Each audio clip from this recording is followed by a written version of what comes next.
It was good. I don't think I've ever They been filtered ghosted. out. No, I've never been ghosted. I have. I've been ghosted so hard but you know what? I'd be oblivious too. I was like, man, they haven't responded. She finally picked up the phone. Me not picking up the phone is basically saying, I'm done. I was like, oh, I thought something was wrong because you're busy. Well, I was worried about you. All right, welcome to another episode of As a Man Readeth. I'm Trey. And I'm good, man. And we're finishing up the 50th Law by Robert Greene and 50 Cent. Yeah, this is a great book. It's a good book, man. Yeah. I recommend you all go out and get it and read it. So we're going to start on chapter 9, I believe. Yep. Which is Push Beyond Your Limits, Self-Belief. Let's do it.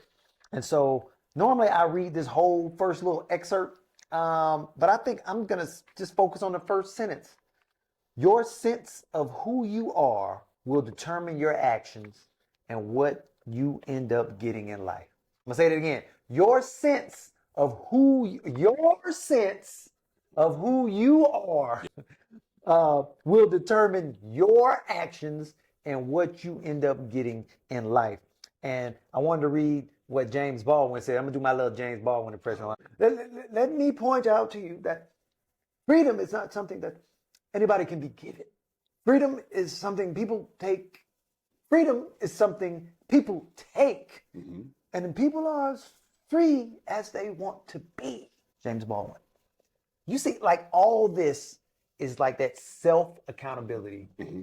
It's you determining what you want, mm-hmm. what you feel, mm-hmm. what you believe. Mm-hmm. It's not about what someone else is saying or doing or the given circumstances per se. It's what you see within those circumstances mm-hmm. and how you determine how you want to move forward.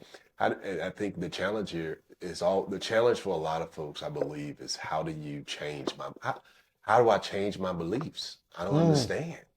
Right. And there is a process.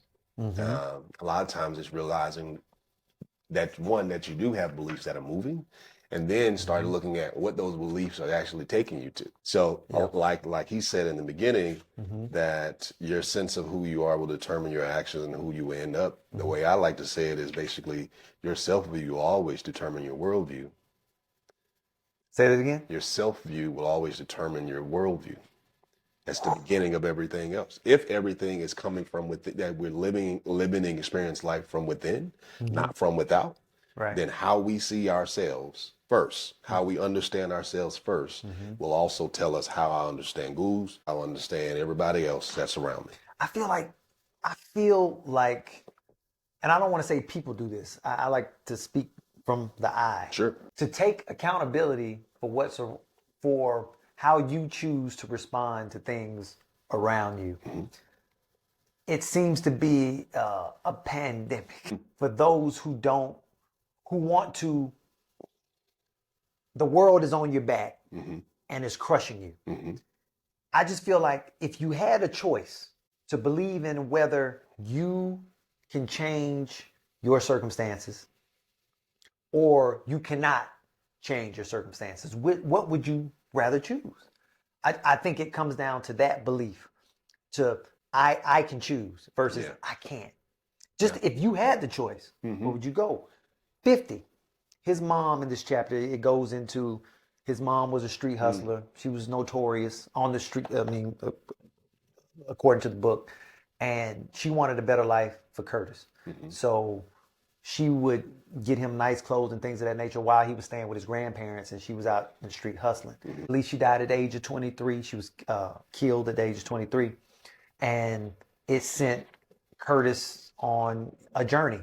So now he's with his grandparents who, they're just way older than him. Mm-hmm. Not really paying much attention to him. And so in his mind, he would visualize like the cars he would drive, mm-hmm. the houses he would live in. For sure. He wanted to be a leader, whether it was in business or over war. Mm-hmm. He saw these things. Now he's not in these things. He's in Southside Queens mm-hmm. with his grandparents in a house. I think it's 3-bedroom, 1-bath type thing. I forget how it goes, but it was a lot of people in that one house. Mm-hmm. He could have resigned to being a hustler, living in these streets, going to jail, getting murdered. 3/4 of those things I think almost happened. He did. Yeah, I was about to say, but that's part of the story. And then he made, there it is. But he instead of it, I think his life is it's not a because, it's a however. Does that make sense? Not a because. It's like I was and because I had my mom died in her 20s. I lived with my grandmother. I had to go, and I did get shot. I did go to jail, all this stuff. And because of that, I'm out here wilding. But I think what the story is telling us is that it's almost it's a because and a however, actually, but it's more of a however. Right. I turn this into how I am right now and the empire that I've basically built at this point. Right, going back to chapter 1 or 2, which turning shit into sugar. Yeah. That's it. That's pretty much what he did. So near the end of this chapter, it says, "What block us from moving in this direction are the pressures we feel to conform, our rigid, habitual patterns of thinking, and our self-doubts and fears." Now, I got to ask you why you laughing. Because so we have pre-chats before we get on video. And we kind of talked about a little bit about conformity and a little bit. It kind of teased that a little bit. So, right. So just kind of coming back up. I just laughing about it. Yeah. So there are 5 strategies to help you push past these particular limits. Let's get it. And so, page 231 for me. But defy all categories is one. And I'll name them all and then we'll kind of come back through. Defy all categories. Constantly reinvent yourself. Subvert your patterns and create a sense of destiny and bet on yourself. And so they go into defy all categories with Amelia Earhart. I forget how you said it. Is it Earhart? I believe how you said her name. That's right. She was different. She liked to play with the boys. From what we know, she still identified as female. She wasn't in just one category. She was who she was and was unapologetic about it. Like basically, she was proposed to, and in the proposal, she basically said that you have to allow me to not to do everything I want, but you can't confine me to just this one thing. That's good. Yeah. So that's define all categories. Is you be you is what I took from it. And don't allow society to not allow you to be yourself. Yeah. Even loving of yourself, but definitely within relationships. This is my little lanyard to this part. Is that just thinking about how she was like, this is what's going to have to happen. Reminds me of something that reminds me of we know that love itself has to reside in a realm of freedom and choice. If it doesn't have freedom, nor is it choice, it ain't love. Wow. If it's freedom, if it's no freedom, but it's the illusion, then if it's no freedom, but then it must be an illusion of choice. Then it ain't love. It's like it's a whole, but it has to literally have those two components. Here's the other part about the choice part. If you love people in a realm of freedom and choice, if you don't resonate with or like, you can also say, no, I don't want to do this no more. I don't like this person. It's totally okay. And it's like, no, I gotta stay. Especially if y'all not married, let's go. If y'all I understand children, all that good stuff. Right. Definitely, for sure. But you in the early stages, you can say, no, this ain't what I like.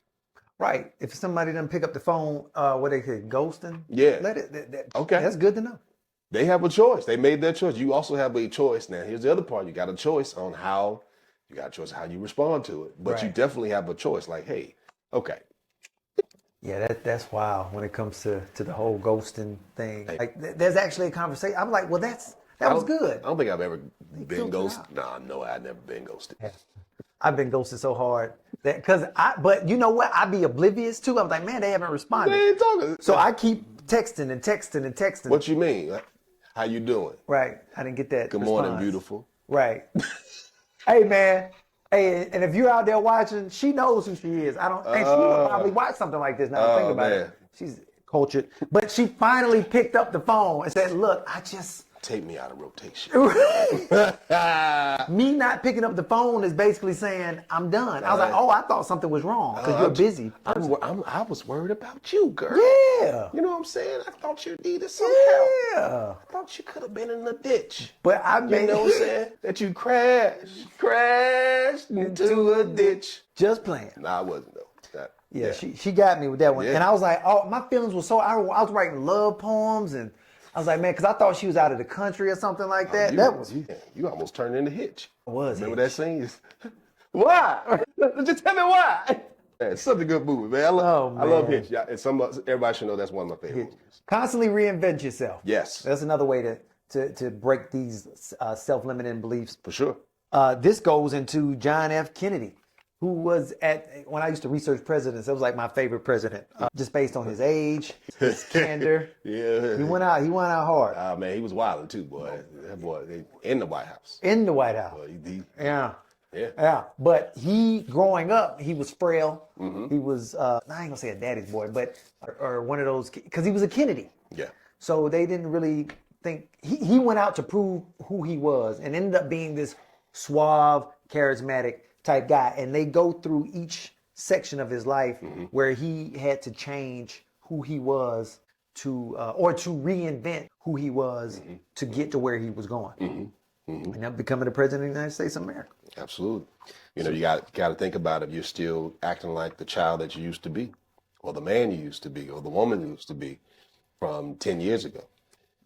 We still got folks that probably acting like they still in college. And like, hey man, listen, bro. Hey, I can't wait. We just got engaged, right? So it was like, hey, you throwing a bachelor party? Man, I'm 40-something years old, dog. I'm doing a bachelor party, right, but I don't know what you think we about to go do. But I ain't doing that no more. We ain't on that no more. Yeah. You got to grow in your hip. It's just like we just talked. Didn't we have a conversation about Jay-Z? We have. Like it just continued. Yes, we did. Yeah. He ain't making the same music, fam. You can go back and listen to it. You can go back and listen to it, but it's there. I'm not making that no more. Right. Kanye even said that. He ain't making the same music like he used to. And that's okay to change. And I think people be like, I ain't never gonna change who I am. Ocho, because I listen to the shout out to the Nightcap to Shannon Sharp and Ocho Cinco. Yeah. Shout out, but Ocho, man, come on, man. He said, I ain't never gonna change. You can. He did. He came back. Did you see the second video? Oh no, I saw the one with Keith Lee. You talking about the Keith Lee one? The Keith Lee second response. He was like, my fault. Yeah. I saw that. I didn't even know. He had to switch it up. He's like, wait a minute. Come on now. Yeah. This guy loves people too. I was like, if you love everybody, must ain't seen Keith. Yeah. Well, you know what I love about Keith's response? He was like, don't forget, I'm a fighter. He started off there. He's like, I've been a fighter for some period of time. And he had like flashes of videos like he does MMA. Like, hey man, I'm just not out here. I know y'all want to, because he was getting, Atlanta was trying to lay him out. They were about to have another RICO case. But Keith was so calm. Yeah. Because I had never seen him before somebody told me about him. Oh man, I've been watching Keith for a while, man. It's been funny. He's so calm when he talks. I was like, he must do something. And then when I saw he was a fighter, that makes sense because you have to be calm. Hey man, you gotta be calm, man. Because I could really I could beat you up real quick. But anyway. But you gotta subvert your patterns. You do. That's the next one. Keep going. No, we walking right on it. Yeah. Animals depend on instinct and habits to survive. We as humans depend on our conscious, rational thinking, which gives us greater freedom in action, the ability to alter our behavior according to circumstance. Yep. And so they talked about, what's his name? Frank Lloyd Wright. He was a designer, an architect. And so his whole thing was, I'm going to do stuff different. I don't want any one house to be the same in a particular place. Yes. You go into the forest, they may be the same type tree, but different shapes. Yeah. And so he modeled his career off of being different, subverting the pattern of what everyone else is doing. Even for himself, I think. Like he put himself in such a bind. I've done this. I'm sure you have. Matter of fact, I know you've done this. Not in the way, because we're not architects, but in a way in which, I've done it. I can't speak for you, but I think you have. You put yourself in a position where you have to get something done in a time pressured situation. That's what Wright did. He had to build a particular what they wanted was a client came to him and they wanted a house that overlooked a waterfall because it was near a waterfall and they wanted to overlook. That's the one that goes underneath the house and look over it. Is that? Anyway. Well, you know, I got to ultimately, that Architecture Digest that's in the room. Is that what it was? No, I'm just saying, Lord Wright is really, he's got some really cool stuff. But keep going. Right. So, but what he ended up doing was he had like months to get this thing finished. The dude who's the client was like, "Man, are you finished with it?" He was like, "Yeah, I'm done." As he's on the way, because it was like a 2-hour trip to get to him, he created this whole design within 2 hours. Because it forced his creativity to jump in there. Yeah, the pressure does sometimes. Yeah. And I want to say the way the house was made, it wasn't overlooking the waterfall, but now he made it stand over it.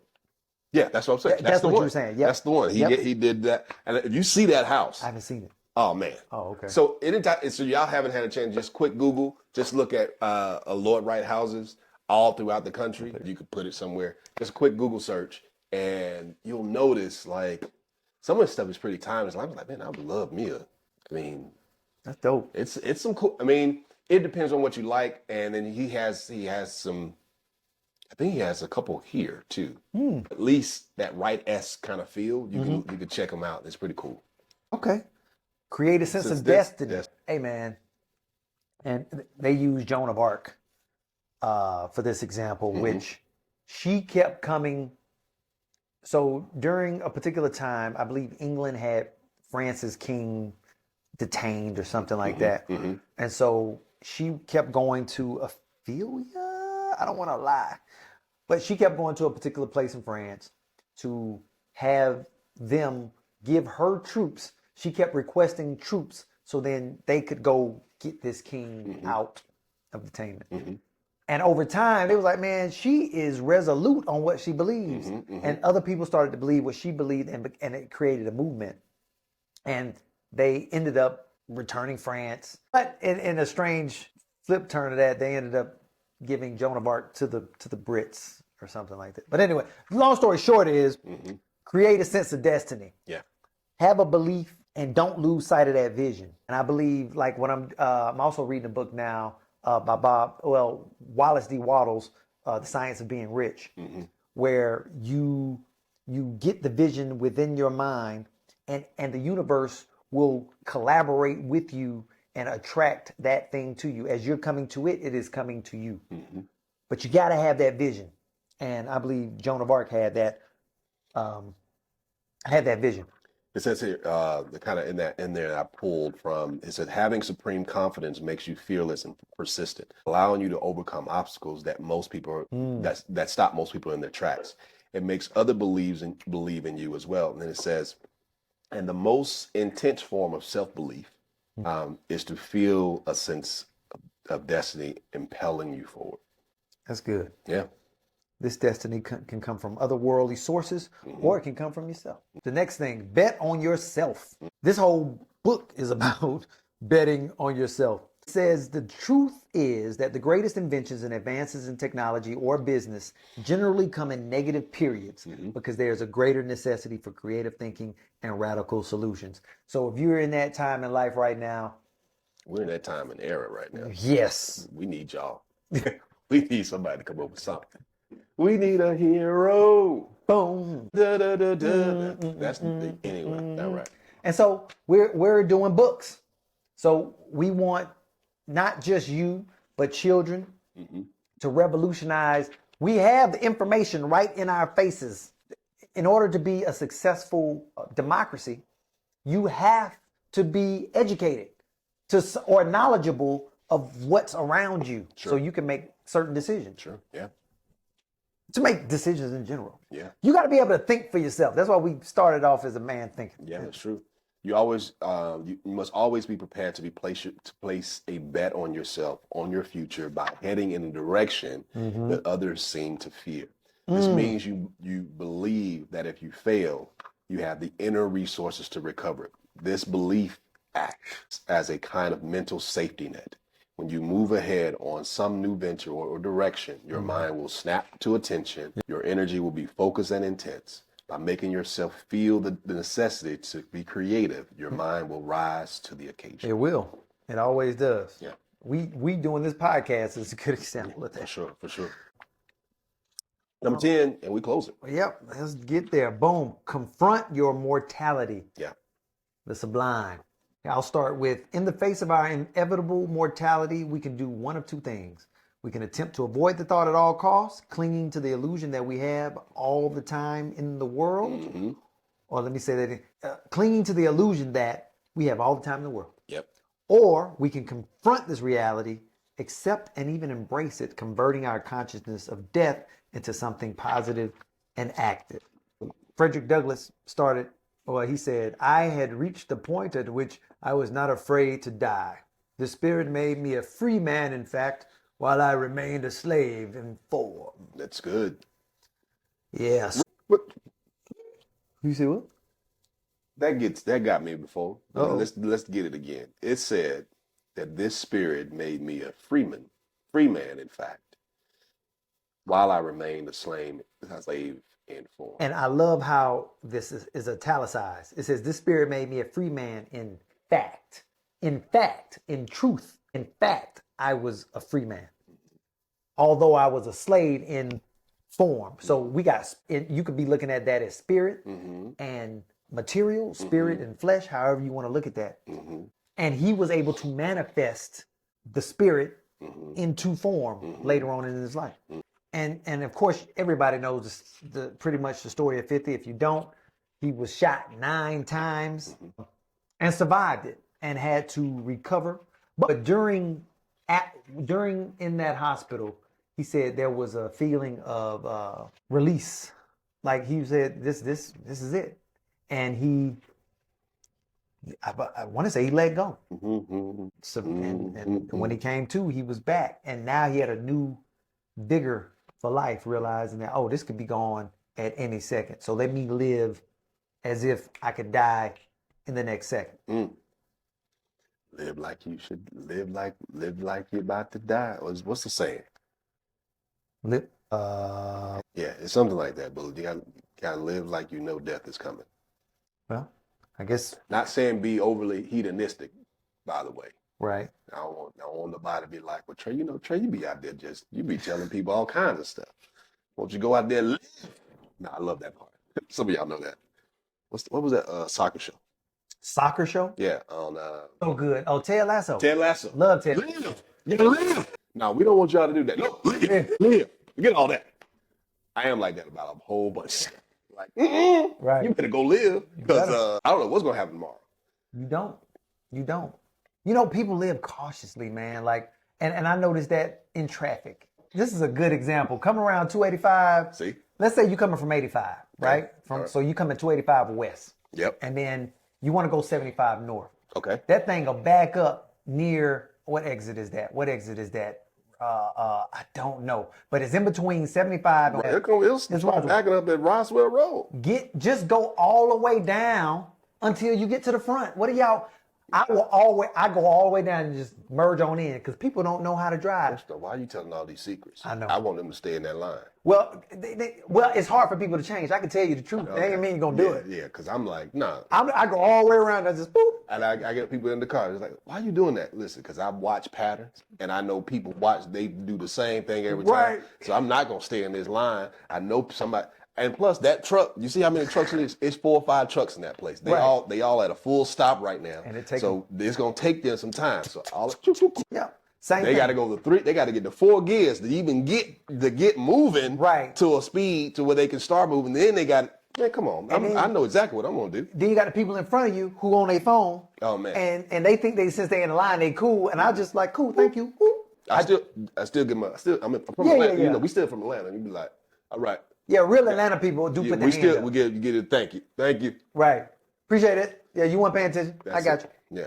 Yeah. So, I don't know where I was going. Back to where we are. Sublime. Yeah. But we live in is what I'm saying. Like we don't just sit in line like in life. Yeah. And everybody's just passing you on by, living their life and getting off the exit. And you just sitting there mad because ain't nobody moving in front of you. Yeah. Well, maybe you should have just went around.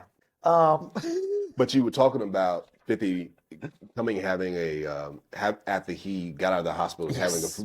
like a sense of rebirth. Yes. That Yes. was one of the pieces here. Like, so he kind of talks about that.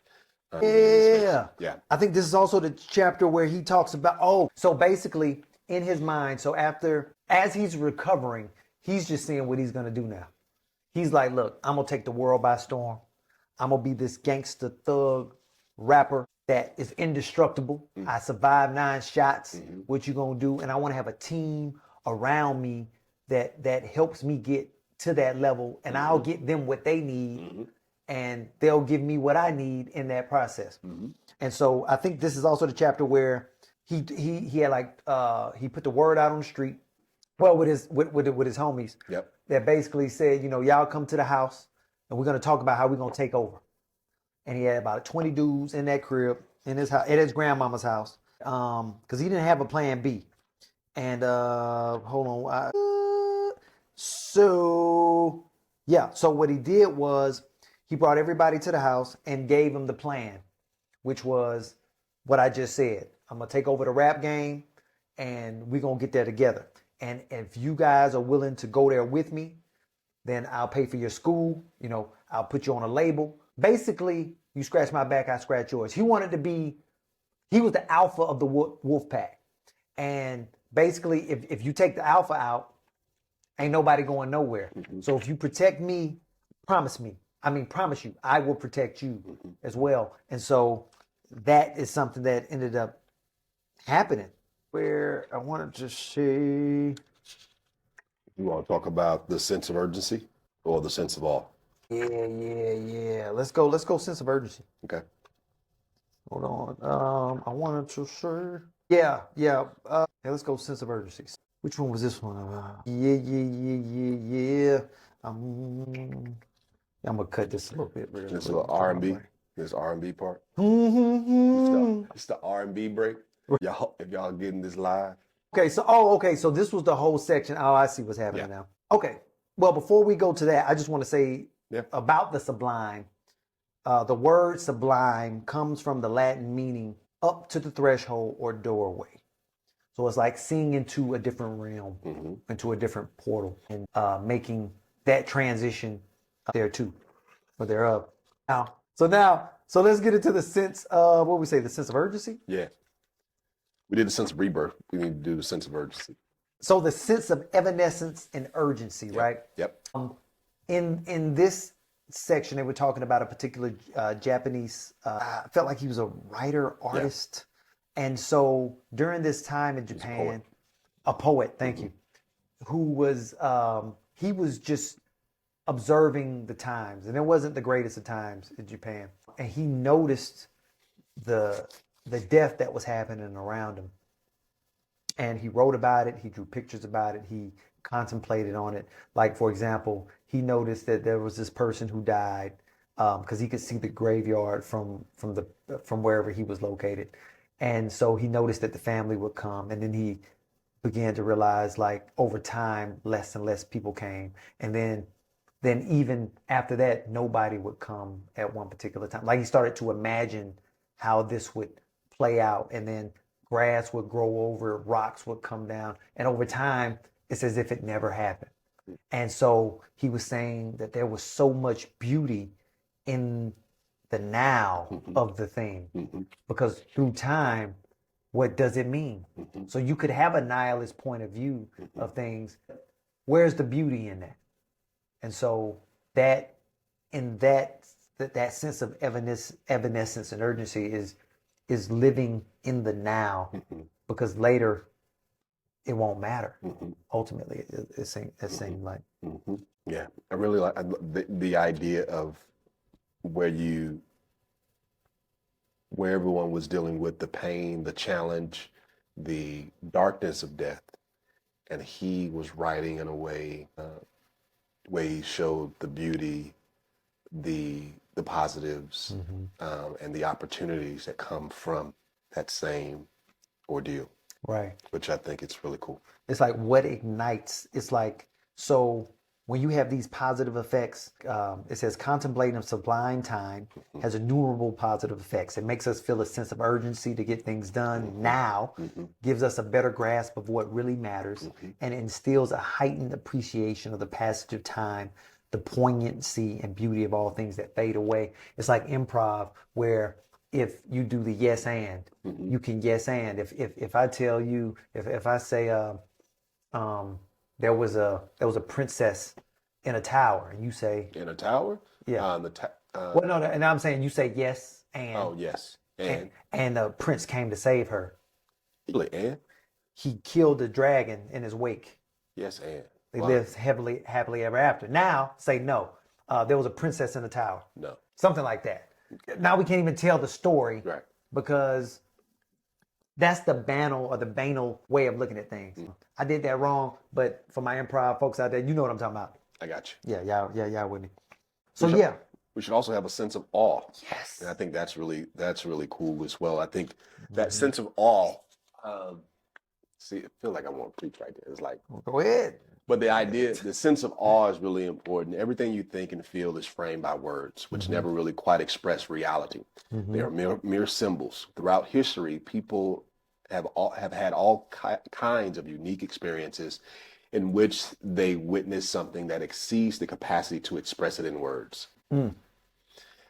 Most of our life, when you go back and look at it, you're like, sometimes you're just like, wow. A lot of those moments. Yeah. There's some great moments you're like, I have no idea how to really describe this. This is just wonderful. This is great. But it's like, that is like lower level conversation, lower level lexicons that are trying to describe Right. whatever it may be. Yep. Yeah, awe is very it's when you look at those landscapes, it says it in here, like the sea or the desert, monuments from the distant past, the pyramids of Egypt. These things inspire something within you, that awe that transcends that space and time. Even us attempting to explain it is like there's no way to really I can give you the image and then hopefully that evokes that energy out of you. For sure. There is, I think we might have skipped one, the sense of rebirth. Did we kind of talk about that? We ran in that because that's when we thinking about him coming out of that space. Yes. After he got shot and all that good stuff. Yep. He felt like I'm back at it right Gotta now. get it. Then they said the sense of the oceanic. And the connection to all life. Like we are all connected. And I think sometimes we don't recognize that. And if we can recognize that we are connected, I think that opens up an opportunity to activate that connection in a good way, in a positive way, in a expanding way, so we can build. We've had a connection for years. What Cat Williams say? Trying shit. We've been trying. And I don't even like the word try. But there's been a connection and we keep activating because there's something, don't necessarily know exactly what it is, but I know we've been talking literally talking since college, late night talks with groups of people. And now we sitting here talking in front of millions. I said it, millions. I think I think about us being connected to all. So one of my favorite, well, I won't say it like that, but if you study like St. Francis of Assisi, I like how you studied St. Francis of who? Aziz Ansari? Yeah, man, yeah. Anyway, okay. He used one of the things he talked about our connection to everything a lot, even down to the birds. We say brother bird, sister bird, sister bear, brother bear, along with brothers that he was in the cloth with. So I thought I always think about that as well, of how interconnected certain things are. One thing has to die to something to live. One thing has to live to something to die. We need water to create certain floods so it can do certain things. We need fire so they can actually sprout certain seeds so that new trees and coverage can actually create. Everything is interconnected. Matter of fact, everything that to a point, I start like lifting this out. It's like, even everything that we say is connected in some particular way. We don't know what'll happen from this podcast and how it affects your particular life, how it affects our life yet. But we know it's going to do something. That's the crazy part, because everything is connected. It's butterflying everywhere, so to speak, if y'all know what that means. Wow. Yeah, that's one organism must die so another can live. Yeah. I did a play called East Texas Hot Links by Eugene Lee. Shout out to Eugene Lee. You did do that. And it was like basically, man, I remember. But it's basically the line that we all end up shit. But what does shit do? What does that manure do? I was gonna say dirt, but yeah. Maybe dirt sounds a little better too. But yeah, I mean, that's a better four-letter word. Yeah, that's good. Yeah, won't get tagged on. And then, when Yeah. we speak to the kids. But again, manure fertilizes the ground. And although on one side of it, it may look negative, but the positive is so much more than what caused it to become. So that is the 50th Law. So much love to 50 Cent and Robert Greene. This is a really good book. It's like we were the Power Rangers. Just I know we. Red Tyrannosaurus. Black Prime. Anyway, I'm on that Prime. I saw. Was there an Orange Ranger? No. Man, so I'm watching. What you mean an Orange Ranger? There was I'm watching the video. Somebody showed me an Orange Ranger. I was like, who was that? I don't remember an Orange Ranger, so I thought I was tripping. I was like, I don't remember an Orange Ranger. I remember a white one. I remember the white one and the green one were definitely distinct. Right. Because they ass kicked. They kicked everybody. Right. You had the red one. You got the red one, blue. Blue.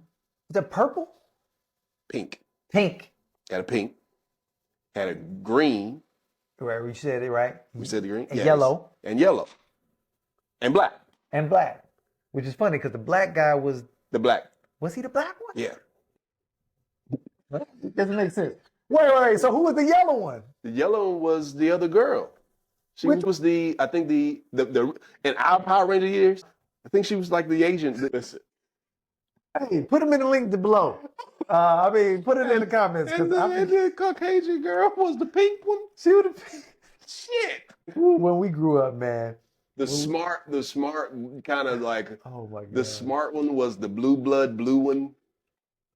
Okay. Man, now I got to go back and look. Go back and look. Don't forget that Saban has the craziest contract. I don't know if y'all know this. I'm gonna give y'all this. This is funny. Okay. They're made the reason why they keep them in masks because they knew they were gonna trade.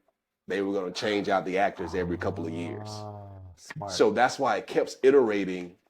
I don't know how many Power Rangers there are right now, but think about it. They kept iterating, and coming up with new powers. So they had to have new Power Rangers, which means it was no way that if you were only on the series for 2.5 years, you ain't negotiating like you friends. Because these young cats are hungry over here. Right. So we're gonna bring these couple up here. We're gonna bring some stunt doubles in for them. Y'all do the live action, and then they'll get used to y'all. Then as soon as we get attached, I'm to go. We iterated.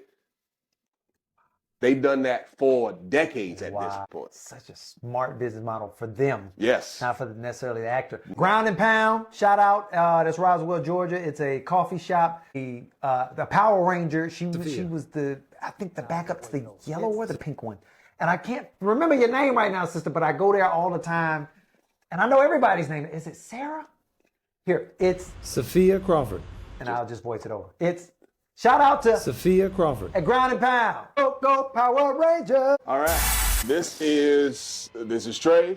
And this is Good Man. And we are the Power Rangers for As a Man Readeth. We just finished the 50th Law by Robert Greene and 50 Cent. Boom. I hope that you all enjoyed it. What you got anything? Hey man. Hey, enjoy your life. We'll see you next week with our next book. Yep. I think you all enjoy these too. Yeah. I think y'all should enjoy all of them. These are great books. We don't read crap. So We don't. if we do, we like throw it off. Yeah, so he throw his book, my book at level. Yeah, he got the premium one. Y'all have a good day. Be well, be brave, be blessed. Peace. and read a book.